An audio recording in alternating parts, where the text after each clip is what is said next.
Hoje o programa Diálogo Sem Fronteira tem a satisfação de receber o professor José Luiz Sanfelice, da Faculdade de Educação da Unicamp. Seja bem-vindo, professor. Eu agradeço o convite e estou à disposição. O professor Sanfelice, ele tem uma formação sui generis, porque é filosofia, educação, atualmente é professor titular aqui da Universidade Estadual de Campinas, e tem uma larga trajetória no estudo da história da educação e, em particular, no campo da escola pública. Então, eu gostaria de começar com uma pergunta bem ampla, introdutória para o nosso público, que é a especificidade da escola pública. O que é a escola pública e por que falarmos em história da escola pública? Considerando a história da educação no Brasil como um todo, a história da escola pública seria relativamente recente, né?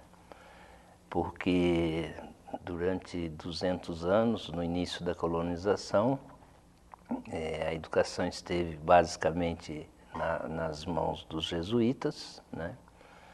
O que era uma delegação da coroa à Companhia de Jesus. No período posterior à expulsão dos jesuítas do Brasil e de Portugal, que foi lá no século XVIII? No século XVIII, na metade do século XVIII, as chamadas reformas pombalinas da instrução constituíram um processo muito pouco benéfico ao Brasil, né?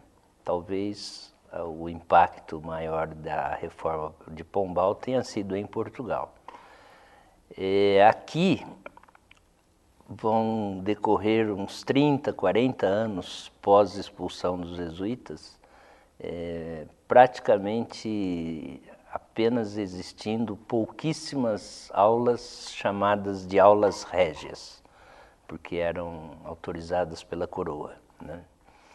Então você chega praticamente ao final do século XVIII, já iniciando o século XIX, sem nenhuma política de educação, né, voltada para a escola pública. Os jesuítas formavam sacerdotes e quadros para a administração, né?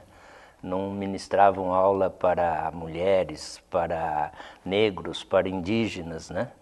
O democrático era a catequese, né? A instrução era reservada a grupos muito minoritários e muito específicos.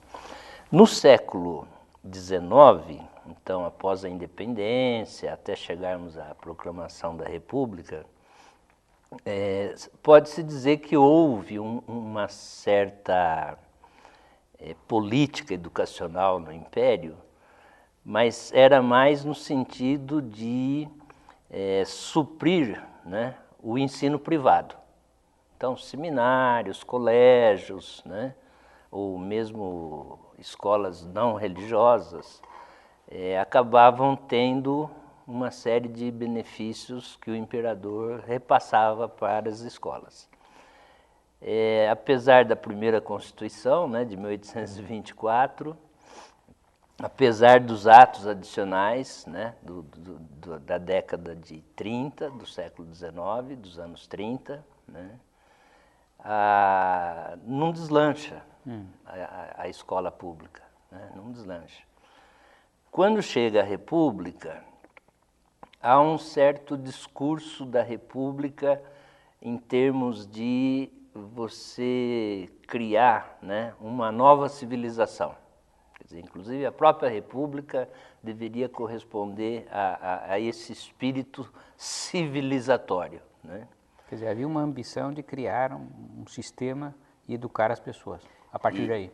E não ficaram na ambição, né? Porque logo que a República surge, você começa a instituir os chamados grupos escolares, que é basicamente o projeto republicano, né? Os grupos escolares. Que seriam as 4 séries iniciais do ensino. Que corresponderia hoje a 4 séries iniciais, embora não fosse necessariamente 4 anos na época, né? Dependia um pouco também das regiões do país. Mas era tão expressivo essa questão dos grupos escolares que os prédios construídos nessa ocasião se tornaram hoje verdadeiros monumentos, né? Que estão aí, alguns sendo patrimoniados, outros não, né? Porque tinha uma arquitetura pensada para os grupos escolares, tinha uma dimensão também pedagógica, né? Para formar o cidadão republicano. E isso marca a época porque as principais cidades do Brasil tiveram seus grupos escolares, né? Claro que eram em número insuficiente, né? Bem aquém da demanda. De certa maneira, por conta disso, eram também elitizados, né? Porque atendiam grupos muito minoritários. Agora, a partir desse projeto republicano, você vai ter, no século XX, né, alguns avanços na construção da chamada escola pública, vamos dizer, modesta até os anos 30, 40 do século XX, né? E na medida em que vão surgindo os desafios da industrialização, né? Incipiente, mas industrialização, e acompanhada do fenômeno da urbanização, então aí se coloca uma necessidade objetiva de ter a escola formadora do povo, né? Porque você até poderia dizer assim, que até então a escola pública não era necessária, né? Não é uma questão, os governos não se preocuparam, ela objetivamente não era necessária. Porque havia muito pouca demanda por mão de obra qualificada. Exato, você teve até o final do século XIX a mão de obra escrava, né? Para trabalhos que a aprendizagem deles é absolutamente prática, né? Então não havia necessidade de escolas. A sedimentação ideológica era através da religião, né? Então você faz um contorno ideológico colonizador pela religião, no caso o catolicismo, né?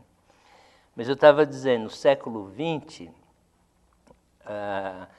com o fenômeno da industrialização e da urbanização ascendente, é aí que de fato se pode falar de escola pública, né?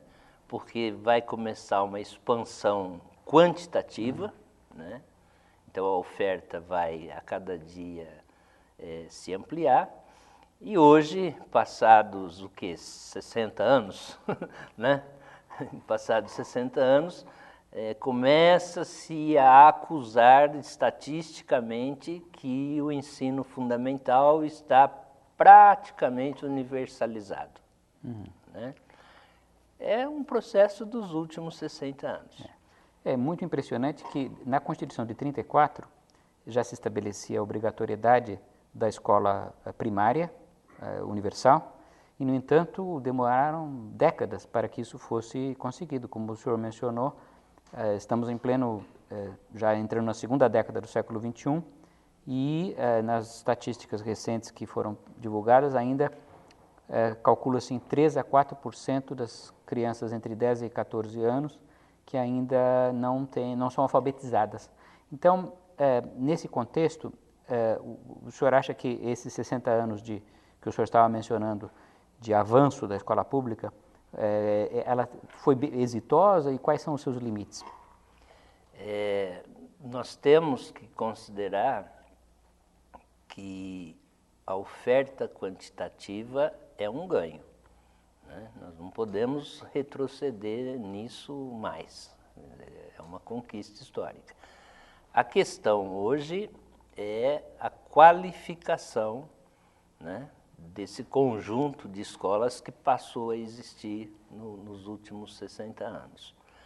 Então, o desafio que se põe é todo ele voltado para a questão da qualificação, que implica uma série de políticas, né? Desde a formação do professor, da valorização desse profissional, da questão dos salários, né? da preservação física, né? Das escolas, as condições de laboratório, visando que todos os alunos que ingressem, né, na primeira série possam, de fato, completar os 9 anos, que agora são 9 anos, né? Possam completar os 9 anos e com uma aprendizagem, né, para a vida, né? Não necessariamente para o mercado, porque nesse momento de ensino fundamental, o adolescente, a criança, eles têm que estar se preparando para a vida, né? Então, isso implica discussão de quais conteúdos são relevantes, né? E implica no domínio essencial das técnicas de leitura, de escrita, né? Que são os instrumentos. E o senhor acha que esta ênfase que deve ser dada na vida prática, a pessoa poder pensar e intervir na vida social, ela está bem desenvolvida na escola pública ou há ainda muita ênfase em conteúdos formais que o aluno deve decorar, deve simplesmente reproduzir e depois logo se esquece? Como o senhor acha que isso está caminhando na escola pública? É difícil dar uma resposta generalizante, né? Porque a escola pública, ela é tão grande hoje, em termos quantitativos, no país como um todo, que você tem de tudo acontecendo na escola pública, né? Do ruim ao péssimo e do bom ao melhor, né? Porque há inúmeras situações diferentes e quando a gente anda pelos estados isso é claramente visível, né? Por outro lado, há um certo comprometimento da imagem da escola pública por conta de uma política, né, que veio privatizando o ensino. E, de certa maneira, a mídia, né, estigmatiza muito a escola pública e se esquece de que o ensino privado também vive dramas absurdos, né? Também lá no ensino privado a gente tem do pior ao péssimo e pode ter do bom ao melhor, né? Mas não se considera assim, se considera a escola pública não tem qualidade, o ensino privado tem qualidade, né? O que de forma nenhuma corresponde à realidade. Mas, em função da sua indagação, nós temos que caminhar ainda muito, mas muito, no que diz respeito aos conteúdos, aos conhecimentos que estejam atentos para a formação que aquela adolescente, aquela criança vai ter na sua vida, né? Para o desafio que ela vai ter na sua vida. A escola não percebeu que, quando ela se ampliou, o público que a frequenta foi mudando. Então, você não tem um público da escola pública, você tem vários públicos que frequentam a escola pública. O que significa isso? Essas crianças têm diferentes origens sociais, né? Pode ter uma escola no centro de Campinas e pode ter uma escola lá na periferia, né? São as duas escola pública. O público vai ser diferenciado, né?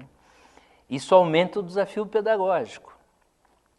Quer dizer, como responder a públicos diferenciados que trazem consigo uma cultura diferenciada, né? Como é que você vai tratar um padrão, por exemplo, de uma família, né, se a criança não conhece o pai, né?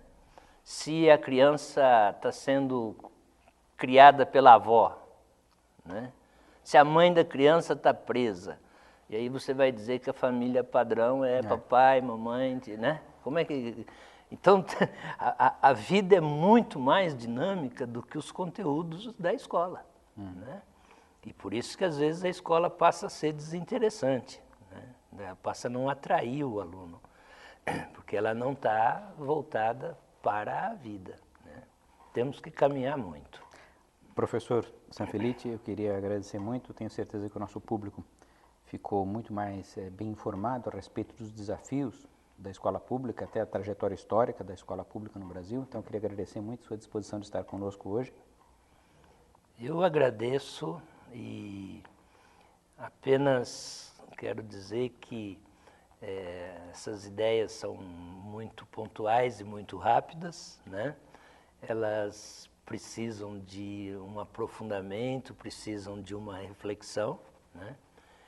E, inclusive, com uma questão que nós não vamos tratar com certeza aqui hoje, mas uma questão que merece a nossa atenção. O que nós chamamos de escola pública é a escola que o Estado oferece para o povo, né? Então, é o Estado educador do povo.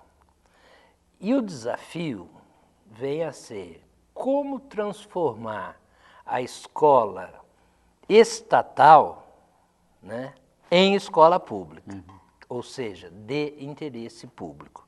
Mas essa é uma questão para se conversar a longo tempo. Obrigado, professor. Com estas palavras do professor Sanfelice, nós estamos muito agradecidos e convidamos a todos ao próximo programa Diálogo Sem Fronteira.